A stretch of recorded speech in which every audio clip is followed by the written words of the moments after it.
মাংস রান্না করছেন, গরু মাংস হোক বা খাসির মাংস, মজা হচ্ছে না? একবার এই মশলাটি বানিয়ে দেখুন, অনেক মজা লাগবে, মুখে লেগে থাকবে, হাত চেটে খাবেন। নিমিষেই 2 প্লেট ভাত খেয়ে ফেলতে পারবেন। চলুন দেখে আসি কিভাবে এই স্পেশাল মশলাটি তৈরি করবেন।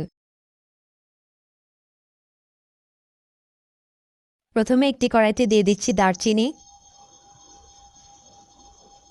তেজপাতা,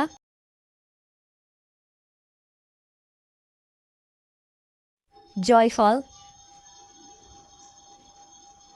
এলাচি, জয়িত্রী, আস্ত জিরা। কিছুক্ষণ সুন্দর করে ভেজে নিতে হবে।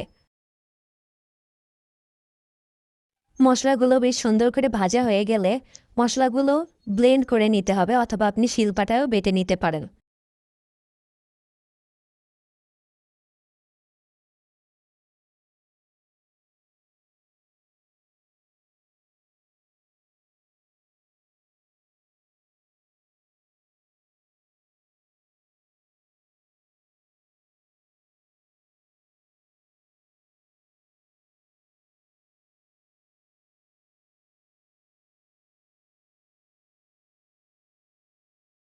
মশলাগুলো ব্লেন্ড করে নিলেই তৈরি হয়ে যাবে সুস্বাদু স্পেশাল মাংসের মশলা। বাসায় একবার অবশ্যই ট্রাই করে দেখবেন, আশা করি অনেক ভালো লাগবে।